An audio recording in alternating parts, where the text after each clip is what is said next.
In this episode, I sit down with Michelle Tran, SVP and Head of Enterprise Sales at Vestwell. She also is the co-founder of New York City Women in Fintech, a massive organization bringing together the women in fintech community here in New York and beyond. In this episode, we talk about Michelle's background and her fierce passion to make an impact in the world as a leader, and make an impact she sure has. We talk through how she got into the fintech space to begin with, and what about the fintech mission really drew her into the space after many years in traditional financial services. We talk about the Asian American experience and what it's like to carve out a place for yourself in the world. And we also get a little bit of insight into what might be her next project heading into 2023. I hope you enjoy this conversation with Michelle Tran. Well, then I will just kick us off and say, Michelle Tran, welcome to Humans of Fintech. I am so excited to have you on the show. We're a little post-Fintech is Femme in San Francisco. You're still in San Francisco. How are you today? Thanks for having me. I'm so excited to be here. I've been listening to your podcast forever, and I'm just so excited to actually be in a seat. We're doing good. San Francisco is, I don't know, it's always 65 and sunny, and today is no different. It's 65 and sunny, maybe a little bit colder, but yeah. It is surprisingly chilly over there, and now I know it after being a part of the fintech community over there for a moment, and excited to expand on that further into next year. But yeah, so I want to, I think, kick this off with really this fierce passion that you have to really make an impact in the world as a leader. And I think that starts really with your family and your background as a first generation Asian American. That's where the story starts, I feel like. So I want to talk about that first, and maybe you can give us just some background there before we get into more of the fintech things. Yeah. So my family, we're from China originally, and starting with my grandparents and my grandfather, he made the trek during the Great Famine in China all the way to Vietnam to find a better life. He did that when I think he was like 12 or 13. And so he was young, right? He had no other choice. And similarly, my dad got on a boat when he was, I think, 17 or 18 and set out for the world because his parents didn't want him drafted in the Vietnam War. And so my family, through kind of the environment around them, have always had to seek a different life, and had always had to really, not necessarily struggle, but to find something different in order to ensure that their family was safe. Mm-hmm. And so for me, when I think back to, oh my gosh, my grandfather walked, I don't know how many miles, and trains by himself as a young teenager. I'm like, I can't even imagine doing that as an older person. Yeah. To go to a whole different country and set up a life there. And my dad did the same on a boat. I think back to I want to have a big impact on the world as well, because what they did was change the course of our family. They brought us to the US, they opened a restaurant, they gave me all the opportunities of going to, a regular school and not having to worry about, having to get on a boat or walk, 1,000 miles by myself. So what is it that I can do to help the world? And, it was never, encapsulated into one sentence of what am I going to do to help the world? But it was more of just a drive to always try to do more. What's that impact? And it's silly and it's so super cheesy, but it goes all the way back to when I was in grade school, and I would start the environmental club, or I would start, the voting club in high school or whatever it was. And so I think, that really was what kind of the foundation of me wanting to have a bigger impact, because seeing where my family came from, also giving me all the opportunities that they gave me, so I can give back a little bit more. Because if my grandfather never left China, we went to go visit the village in China one summer, and it's a village. All the houses are one room, maybe two rooms. The bathroom's in one corner, the TV's in the other corner. Everybody has a TV, regardless of, how nice the house is. Mm-hmm. But they're a community where what they do for money is that they mine computer parts for gold. And so the rivers are super polluted. People don't live very well. And I would sit there remembering, I'm like, if my grandfather never left, I would be standing here mining computer parts for gold, most likely. And saw some distant relatives who the first girl never went to school. The second kid, who was a boy, went to school, but the first girl didn't go to school. And so I'm the first girl in my generation. And I just couldn't imagine if I didn't go to school, what would I be doing? Right. And so just looking back at the US and saying, okay, this is where I am. What can I do to help others in my position? Yeah. I mean, it's such an inspiring story. And I love that you hold that dear, right? I think as children of immigrant parents, I myself being one, I feel that. I feel, going back to the Philippines and seeing where my mom comes from and thinking, man, what a badass she was to leave this, all behind. My mom was the first to move to America in her family, and then the rest of her family followed suit. And I'm like, and she did it right around my age. And I'm 28. I think she was even a couple years younger. And I'm like, would I ever do something like that? And you start to think like, all right, if, someone in my family who really, changed the trajectory, I wouldn't be here right now if she didn't move to America, or like, what would my life have been like if I was, still if I was ended up being a child of the Philippines instead of here in the States. And it does put this drive in you. And I feel it too, where you really want to almost like prove that all of those sacrifices are so worth it. That's exactly it. Yeah, exactly. Exactly. Like, my dad got on a boat. My grandfather paid 4 gold bars for my dad to get on a boat, not knowing where he was going, and saying bye to his brothers and sisters and saying goodbye to his parents. And can you just imagine as like a teenager, or like now I couldn't even imagine. I'm like setting off for nowhere. And it's how can I give back? Like, what is my purpose for being here? And it's always so much more than, what you do day to day. It is how you help others and how you impact others. It's all about other people at the end of the day. Well, exactly. Well, our ancestors or our family members had that so instinctly in them, right? They were like, I will go on this boat. I will travel with the gold bars. I will, or in like my mom's case, like I will leave my whole family behind and be the first to come to a new place and have a new start, with the thought in mind that I will do this for, these future family members or children that she didn't even know, who they were going to be or what they would become. And there's something really like special about that. I think the trick is that when you are the child of something like that, and you have that passion and that drive to show them that everything is so worth it, but then you have to do it in the way that is authentic to you. And that's the hard part, right? Like reading about you, I was laughing because I too can't be a doctor because I'm squeamish. I don't like blood. Me neither. Can't be a doctor. And I don't like math. And I was like, Mom, doctor ain't going to do it for me. We're going to have to figure something else out. But so I think that's the hard part sometimes in our seat is like, now we must prove that we can make an impact too, but we have to do it in our own way. And that's where the journey can get tricky. Yeah. And I think it's hard in the Asian culture to do it your own way. There's a lot of pressure to succeed. There's a lot of pressure to succeed in a certain format, right? In a format that the rest of the world understands. I'm sure, if you graduate college and you're like, Mom, I'm going to run a podcast and a media conglomerate, she'd be like, no, I don't know what you're talking about. Still trying to figure it out. I mean, and this goes back to like, my dad still thinks I'm at BlackRock, which I left a very long time ago.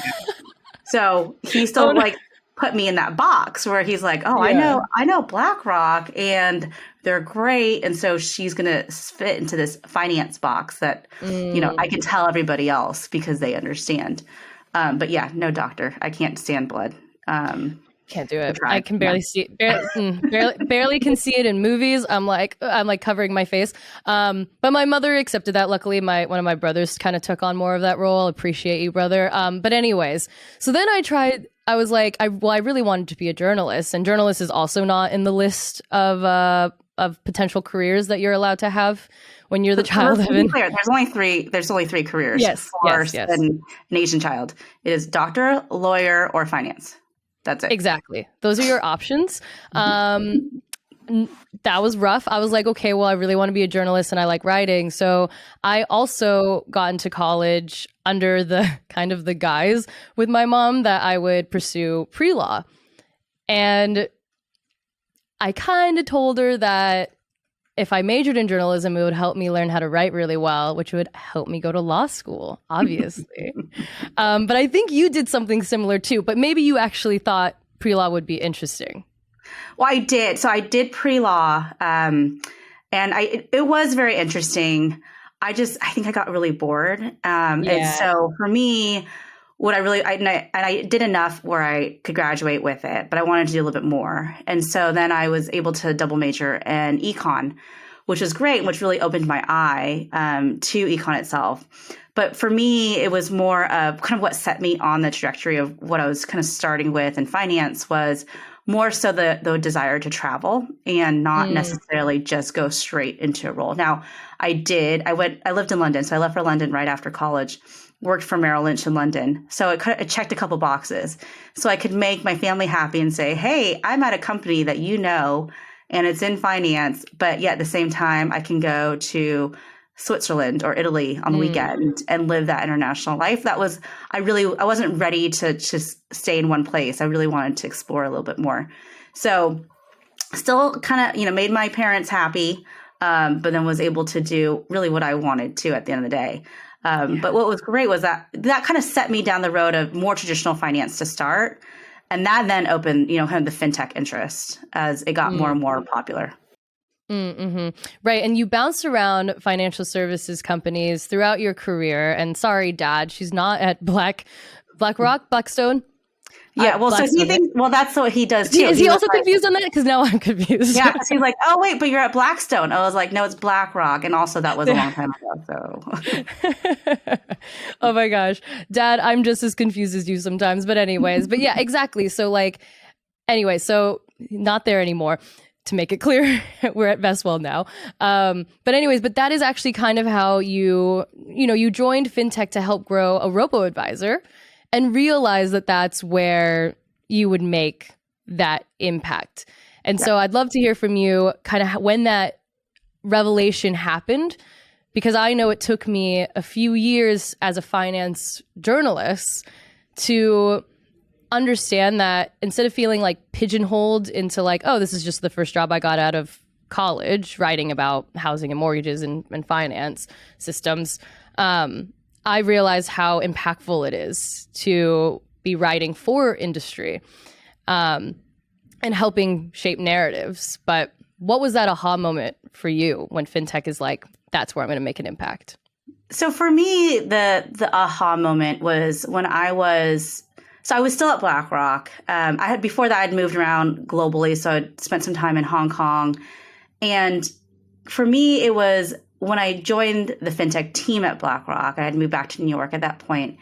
And this was height of robo-advisors. So robo-advisors were going to take over the world. Headline, you probably wrote some of these headlines yourself, was no more human advisors, right? And we know today that's not true.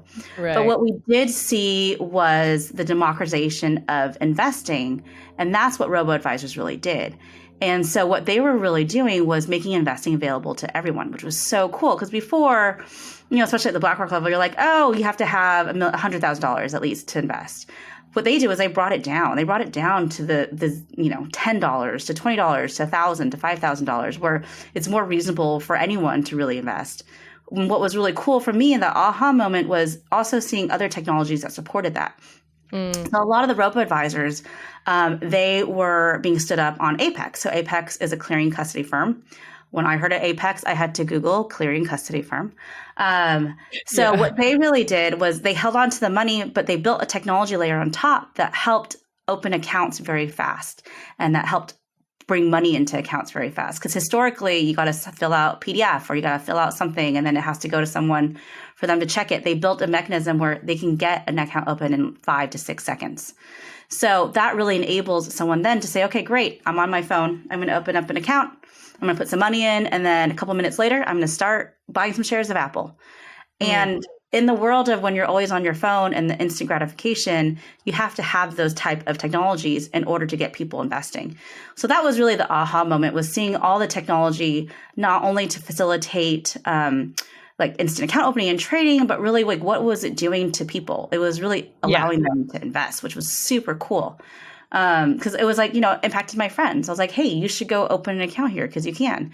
And now to this day, like my kids have accounts and, concept is a little bit far for them, but they have, a fractional share of Microsoft, which they associate with Minecraft because that's what they're into.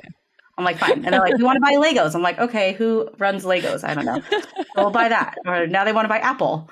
But that's how you get them started because it only costs them, $10 to get started, which is really cool. So that was really my aha moment to say, okay, like what is this technology doing and changing the lives of people?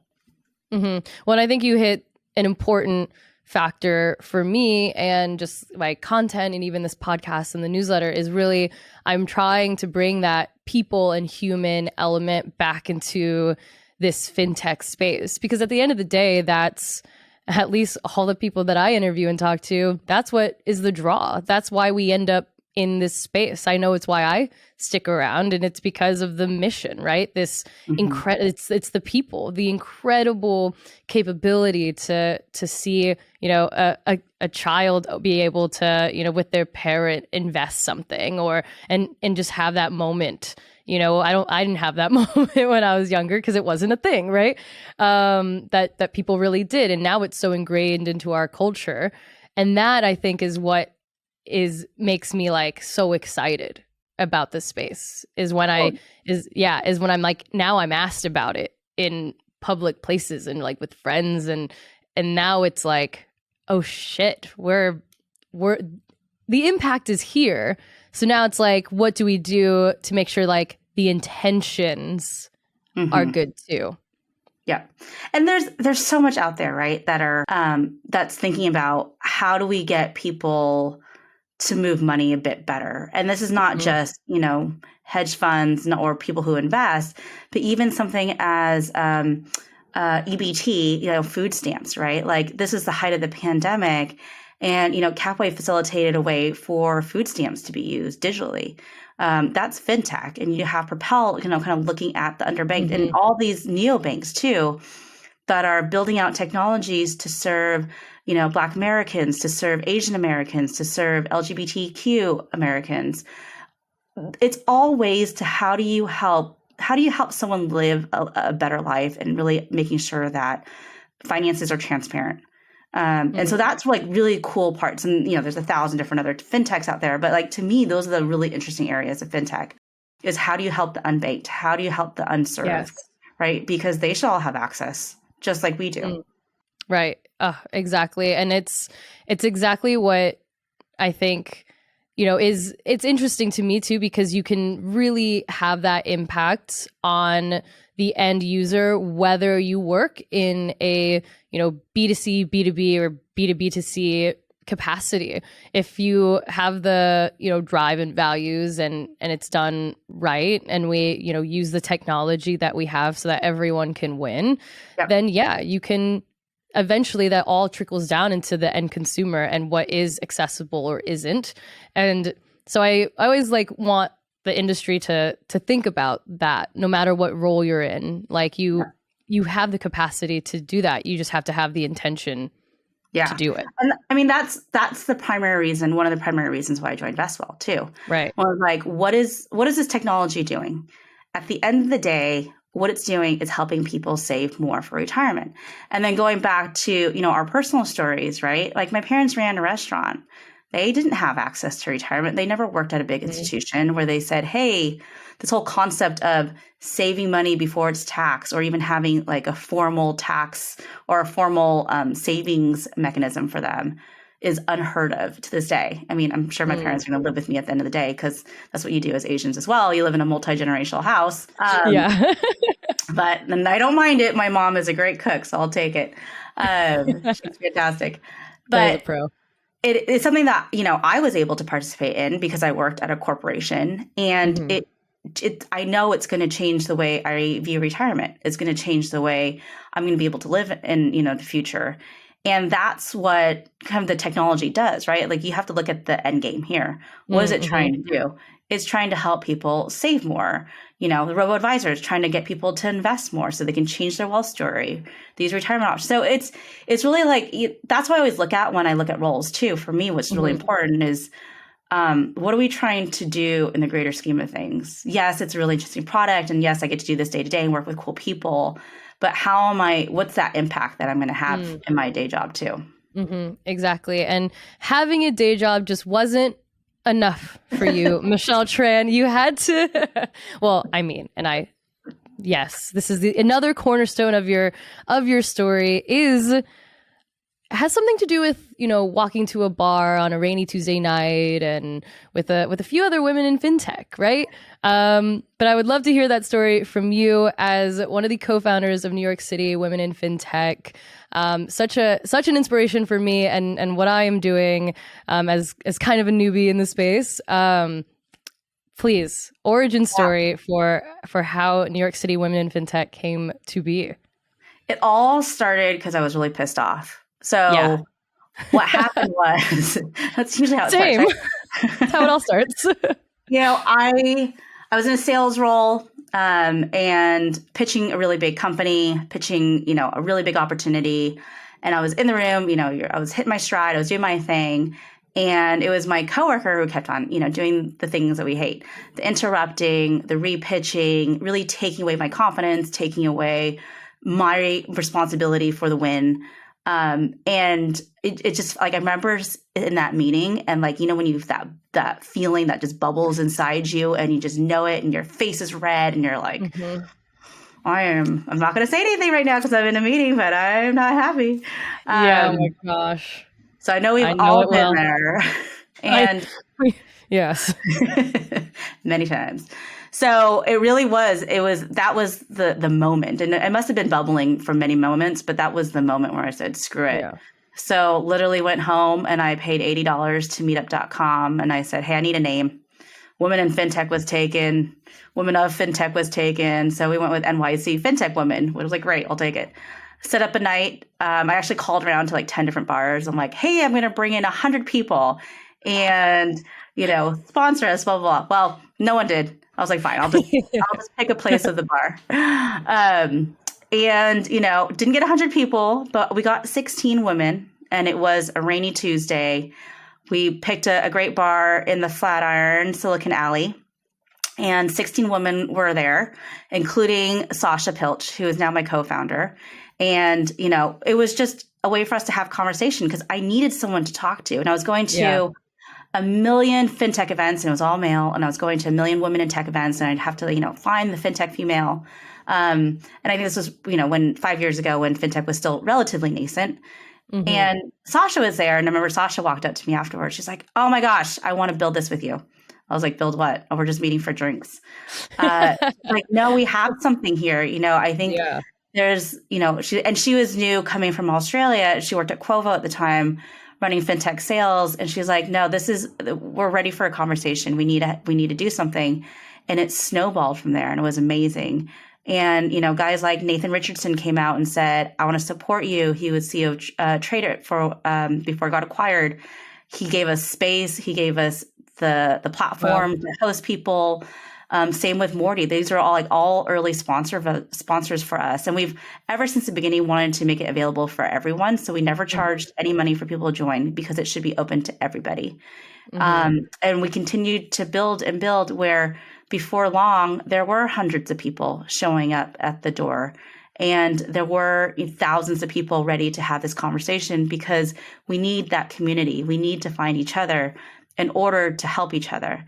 And fintech is such a small, not small, but it's a subset, right? It's a subset of financial services, a subset of technology, but there's a very unique change that's happening within FinServe and tech, and that is the combination of fintech, and that's everything from the Goldman Sachs and the BlackRocks of the world, all the way through to your pre-seed company that's doing super cool. And so super excited. Now we have 10,000 members all over the place, launching San Francisco and Chicago, Boston, Atlanta, and doing a lot, which is really cool. And I honestly love it because it's when, so you were at NICE, a couple weeks, was it last week? I don't even know what it was last week. It was last week. Last week. Blending together. It was last week. The coolest thing is just looking at LinkedIn for the past week. And oh my gosh. And it just being flooded with us. But the joy and the visibility and the amplification that just one event like that has. And I see how everyone that's posted about it, it's 300 likes. That's not just gathering likes. That's gathering visibility. That's gathering someone who says, hey, I see this woman. She's doing something really cool, and I'm going to actively, participate in her journey.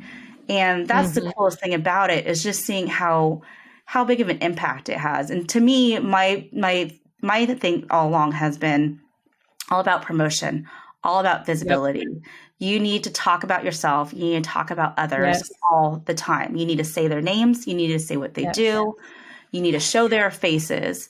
And so the fact that we were at NICE and Lynn Martin, the president of NICE, is standing there talking to 300 women, and then all of our faces flooding the screens of the New York Stock Exchange. It's just such a cool moment. And it's cool. It's such an eye-opening moment too. And hopefully for everyone else in the room who, may be there as a guest or, just not as familiar with fintech, but it's we're going after it. Yeah, God. And being there and for the whole thing. I mean, I wrote a whole newsletter about it. I originally was going to write a different newsletter the next day, and I was like, nope. I was there, I listened to it, and I was like, nope, I'm dedicating a whole newsletter to this evening because it is worthy, and it is so amazing. And I love what you say about visibility, because it is a huge reason why I do what I do, because I know what, one article or one headline or one social post, right, can do for someone. You're creating the connection, right? You're creating maybe that next relationship between a founder who's desperately looking for a VC to believe in them, or, vice versa. So, but starting with just wanting to fill even maybe what was possibly your own, right? Void of loneliness, and it just snowballing into all these other women also feeling the same things that you have. I love it because it shuts the gaslighting off, and then reminds you that you're not crazy, and that these feelings that you have are not made up, and that it's try having another male colleague tell me that the patriarchy isn't real after seeing all of this, right? I have proof that this is happening to people and to women specifically. So, truly incredible. And the path that you have paved for even just someone like myself to want to come in and fuel this mission and do something like it is unreal. So I thank you. I am so in awe by all of it, and just also so proud to be a part of it. So yeah, and I think it's so important what you said about being loud. As women, we tend to want to be, I do it all the time. I've only started to find confidence in share and amplifying my own story over the last year. But I've always wanted to hide behind the shadows, make myself smaller. I'm okay. Sorry. And, you were like, you better share this shit on social media. You better post that, your headshot on the New York Stock Exchange, on LinkedIn. Share this for everyone to see, because we need to show that we are also at the center of this narrative. We're not some sidebar conversation. We're here too. And that's what you've done and created, and you wanted to make an impact. I mean, hell, you've done it. No, and thank you for everything that you're doing in terms of highlighting women in fintech and sharing those stories, because that's part of that amplification, right? Like, Right. 100%, you need to share, and you're right. It's like, as females and even as Asian females, it's, we're part, we're part of the fabric, and we don't want to stand out. And you know what?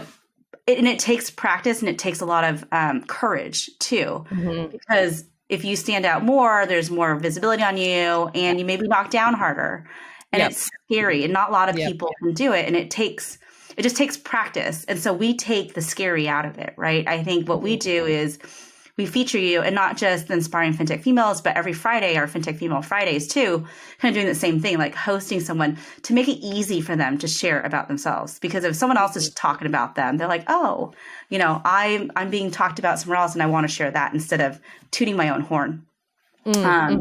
So and it takes a lot of energy for folks to be able to want to share those things. And so the more tools that we can put out there for them to share about themselves, the better. And the stories about it, and I'm sure you hear about the stories from you of how it's changed the course of someone's career, or the deals that they've got, or the funding that they've got.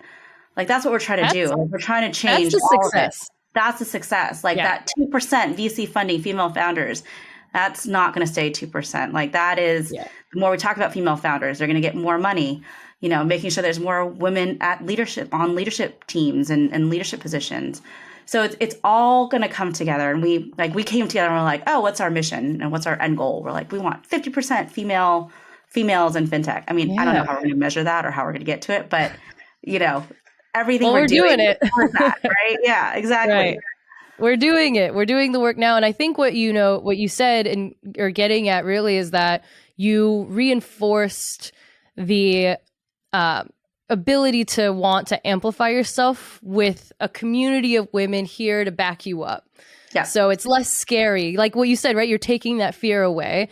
It's less scary to put yourself out there when you have, 50 other, right, honorees or women like putting themselves out there too. And then now it's a community. Now you're voicing a bunch of different people and you're doing it together while also amplifying yourself. And then that's chef's kiss. Like, that's the sweet spot. And that's what you've been able to accomplish. And it's truly amazing. And I'm just like stoked to be a part of it. I have to ask also about is there a potential AAPI version that you are thinking about? Yes, dreaming, thinking, and need to do. So yes, add it to the list. Been on our radar for a while. So the same issue, right? Female founders in tech, Asian female founders, Asian women leaders. And it's what we're fighting up against is what we called the double paned bamboo ceiling. So it's not just breaking a glass ceiling, it is breaking a really hard bamboo ceiling, because the way that Asians get depicted and kind of perceived in leadership roles, there's not a lot of us. And so how can we build a platform to support Asian women leaders and Asian women founders? And so, very early days, Yang Zhao and I, she's the CEO of Vansery, are super passionate and super excited for it. So we're starting what's called the Tiger Collective. Again, still early days, but we're looking at, kind of folks that we really admire in this space, like Dave Liu and Hyphen Capital, and how he supports Asian founders. So there's a lot of work, but the focus is how do we help Asian women become the leaders that they are, and Asian female founders. And this is, I think, when we think about female founders too, it is, fintech heavy given where we are, but it really is beyond that. It's Asian female founders in general. So super excited to be able to dig into this a little bit more in 2023. So more to come on that, but and it really stemmed from a lot of the violence that was happening against Asian Americans in the past couple of years, and the fact that it continues to happen to this day. And so what can we do to kind of change that story of how Asians are perceived? Yeah, I mean, as someone who never really had that strong Asian American community to lean on, I know I'm hungry for something like this. I am so excited to see, if there's anyone that's capable of building something like this, it is definitely you and definitely Liang. I love her. We always go and eat the best food together. Hi, Liang. But anyways, so I love to see it. Literally anything I can do to be of assistance to this mission, to this cause. I'm like, where's the sign up sheet for Tiger Collective? I am there. But you have the Fintech is Femme support 100%. And thank you for sharing what you can on that and for just adding something else to the plate, because why not? Like, we got to keep making an impact, got to throw it in there. But the for an Asian American communities and Asian women specifically, like we talked about at the top, there are different things. They're just different cultures, issues. There's different things that we grow up believing and seeing that shape our minds simply differently, that to have other people understand that, even this conversation with you, it's like almost therapeutic for me because someone understands what it's like to have that funny tiger mom or something, like different types of elements and dimensions that come with being Asian American. So I appreciate that. As we close out this conversation, this wonderful conversation, I'm so excited that this has happened. I want to ask you a final question, which is, if we need to be the change that we want to see, what change do you wish to see in fintech and how do you embody it? Ooh, that is a good question. What is the change I want to see in fintech? The change I want to see in fintech, very specifically, is that I need to see more money go to female founders. The check writers need to change. There needs to be more of a focus on diversifying where money goes. It blows my mind that the founder of WeWork can get $300 million on an idea where women and minority women, let's not even go into the minority women, but women in general only still get 2% of institutional capital. So the thing that needs to change most immediately is the check writers need to write different checks and stop glorifying white males. Mm-hmm. Yeah, I'll add a little element to that last part too and say, stop glorifying mediocre white males who also have had a history of toxic behavior and that's more accurate. Stop failing glorifying businesses, right? Yeah, let's not exactly. So, and I feel you. It's funny that because that brings in back to that moment that pissed you off, that helped you start, right? NYC Fintech Women. It's like you get pissed off that this guy gets another chance when there's who knows how many women and diverse founders out there that don't even get the one chance. Exactly. And it really is mind blowing, and you're exactly right. And I love that you said it so simply.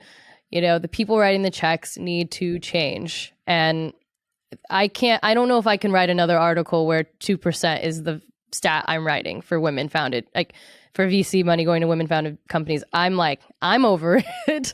Someone argued with me. They were like, isn't it 2.6? I was my gosh. I'm sorry, you're quibbling over decimals here when, even if I said 3% or 5%, that's still a ridiculous number. There's no double digits here. Yeah. So yeah, I was a bit blown away that we were arguing about a decimal. Oh my gosh. Well, I think that what you've done with the visibility with New York City fintech women in fintech, and between that and just having, more of the amplification, that to me is what can help translate, right? If we can translate more women to being visible in media, if we can get more women to feel comfortable with sharing their authentic stories, then, and confident, right? As confident as someone like Adam Newman, right? I think the tweet I saw that was so funny. It was like, Lord, please give me the confidence of a man that can fail a business and then raise another $350 million. We should have that kind of confidence. I mean, before you know it, we're going to turn around and it's the founder of FTX is going to get $300 million for whatever new crypto. I'm waiting for it. Yeah. Waiting for it. Once he's out of jail, they'll be like, here's a check, ready to go. Oh my gosh. But we have to and that's the thing. And we have to keep pointing it out. We have to be loud about when we notice these things and saying it like on the spot. That's something I've been working on too, is just like calling shit out on the spot when it happens. It's hard. It's easier said than done, but something I'm personally working on. If we're talking New Year's resolutions, I'm working on that myself. But just Lunar being New stronger Year about it. resolutions. Yeah, exactly. Your Lunar New Year resolution. Yeah, exactly. So, Michelle Tran, thank you so much for joining me on Humans of Fintech. This has been so much fun. I appreciate all of the work that you are doing. A true woman in fintech icon, paving pathways from wanting to make an impact at the very start of your early days to making a hell of a one now and still building out more. I'm honored to have you on the show. Thank you so much for having me. It's been so much fun. Yeah. Thank you so much for tuning into this episode. To hear our next story from another diverse leader, be sure to tune in next week. And if you haven't already, be sure to subscribe to our show and give it a 5-star rating, as it helps our message reach more people who want to find belonging too. Thanks for tuning in.